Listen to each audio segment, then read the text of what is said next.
angustiados, perplexos, mas não desanimados, perseguidos, mas não desamparados, abatidos, mas não destruídos, trazendo sempre por toda a parte a mortificação do Senhor Jesus no nosso corpo, para que a vida de Jesus se manifeste também nos nossos corpos. Glória a Deus. Olha que palavra. Glória a Deus. Nosso irmão Paulo, ele estava trazendo à igreja de Corinto. Aleluia.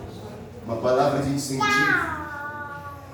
E Atos capítulo 4 também nos traz uma palavra, irmãos, de incentivo. Nós estamos andando no mesmo caminho que Pedro e João. Os problemas podem vir, podem aflorar, podem bater na nossa porta, mas de maneira nenhuma, irmãos, nós iremos desistir. Nós iremos continuar, porque Jesus é o que nos dá a vitória que a igreja necessita. Glória a Deus. Amém, irmãos? Amém, Jesus. Glória a Deus. Capítulo 4, versículo 1, 2, 3 e 4 nos diz assim: estando eles falando ao povo, sobrevieram o sacerdote, o capitão do templo e os saduceus, doendo-se muito de que ensinasse o povo e anunciassem em Jesus a ressurreição dos mortos. E lançaram mão deles e os encarceraram na prisão até o dia seguinte, pois já era tarde. Muito, porém, os que ouviram a palavra creram, e chegou o número desses homens quase 5.000. Os saduceus, irmãos, estavam perturbados pelaquela palavra que Pedro e João estavam trazendo. Estavam doendo-se muito. Eles estavam importunados pela palavra que aqueles homens estavam pregando dentro do templo. Por duas razões. Primeiro, os saduceus eram céticos, ou seja, aqueles homens eram descrentes, incrédulos, rejeitavam todo o Antigo Testamento, à exceção do Pentateuco, tá, irmãos? Livros que foram escritos por Moisés, os 5 livros, os primeiros 5 livros da Bíblia que foram escritos por Moisés, era o único livro que os saduceus eles acreditavam. Eles também não acreditavam na ressurreição. O ensinamento de Pedro acerca da ressurreição desafiou a crença e os ensinamentos deles, porque eles não acreditavam na ressurreição. Ele não acreditava na escritura da Bíblia, apenas o Pentateuco de Moisés. Segunda razão, os saduceus eram os líderes dos judeus naquela época. Eles eram provenientes de família cheia da grana, provenientes de famílias abastadas, ligadas ao governo romano. Eles se vincularam ao poder vigente para manter sua posição social, a sua influência, a sua riqueza. A última coisa que os saduceus queriam era uma dupla de judeus declarando a ressurreição de um rei. Lançaram mão deles e o encarceraram.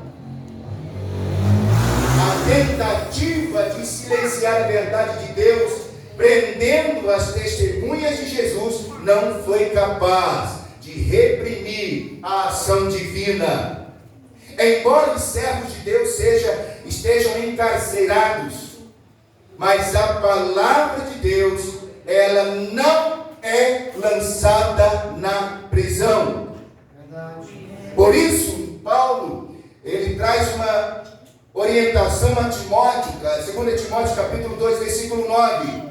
Por isso, sofro trabalhos e até prisões, como um malfeitor. Mas a palavra de Deus não está presa. Esta palavra, irmãos, ela não está presa.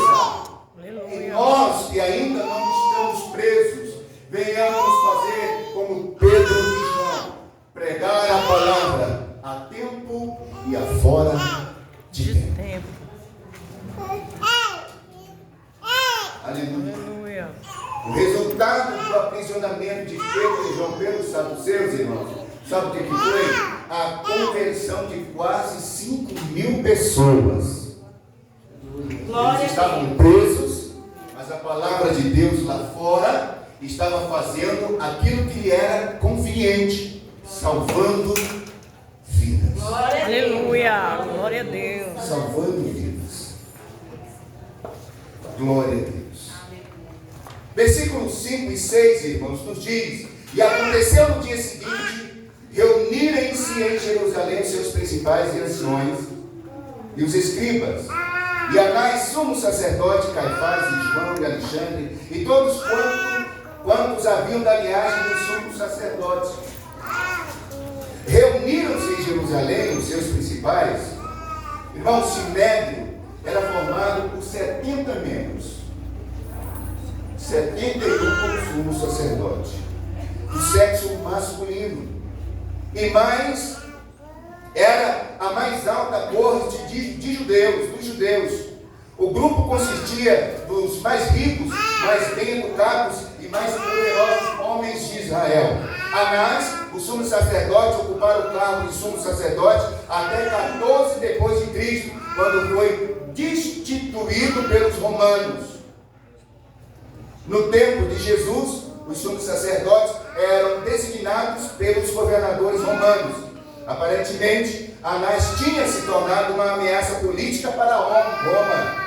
Entretanto, os judeus pretendiam rejeitar a autoridade romana em seus assuntos religiosos. Por essa razão, embora Anás tivesse sido oficialmente afastado do cargo, os judeus ainda o consideravam sumo sacerdote.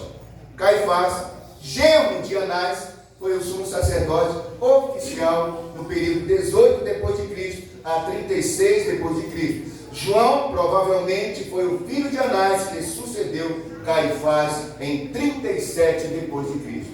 Então ali, irmão, havia um nepotismo. O sacerdote, eu sou sacerdote, por exemplo, sumo sacerdote. Se eu viesse a falecer, o meu filho seria sumo sacerdote. Se o meu filho viesse a falecer, o filho dele seria sumo sacerdote, e assim sucessivamente. Aqueles homens estavam pensando que estavam fazendo coisa boa, mas na realidade